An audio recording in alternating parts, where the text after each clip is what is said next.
మాతృదేవతాభ్యో నమః, పితృదేవతాభ్యో నమః. శ్రీ విరాట్ పోతులూరు వీరబ్రహ్మేంద్ర స్వామిని నమో నమః. వీరబ్రహ్మేంద్ర స్వామివారు అందరినీ కూడా ఆయు ఆరోగ్య ఐశ్వర్యాలు ఇచ్చి కాపాడాలని కోరుతున్నాం. తిరువూరు శేషమునందర ఆశ్రమం నుండి ప్రతిరోజు కూడా ఒక మంచి మాట చెప్పుకుంటున్నాం.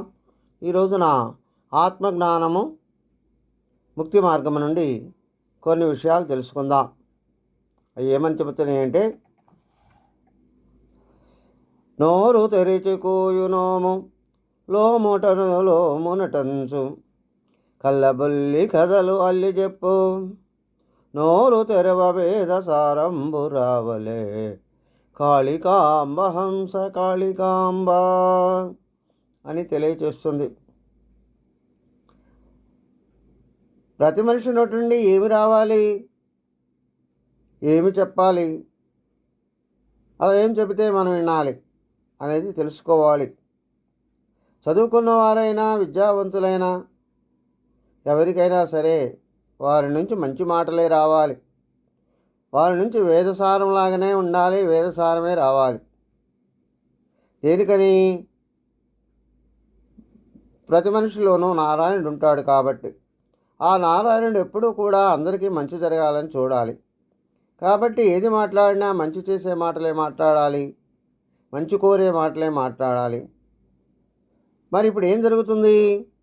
కలిమాయ వల్ల అందరి నోటి నుంచి కూడా అందరూ కూడా ఆ మాయలో పడిపోయి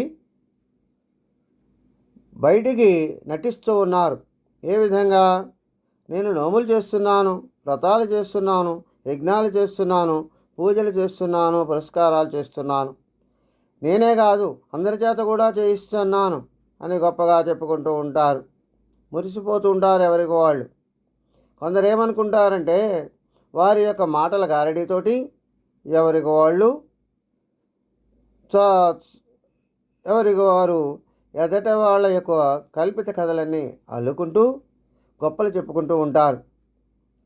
ఎందుకని అంటే వాళ్ళ లోపల ఉన్నటువంటి జీవుడు భగవంతుడు అందరూ వింటారని తెలుసుకుంటాడని ఎవరు పట్టించుకోరు. ఎందుకంటే ఎప్పుడూ కూడా అది మర్చిపోయి లోపల ఆత్మలో నారాయణుడు ఉన్నాడు, ఆయనకు సాక్షిగా ఉంటాడని మర్చిపోయి అందరూ కూడా నటిస్తూ ఉంటారు, గొప్పలు చెప్పుకుంటూ ఉంటారని తెలియజేస్తుంది.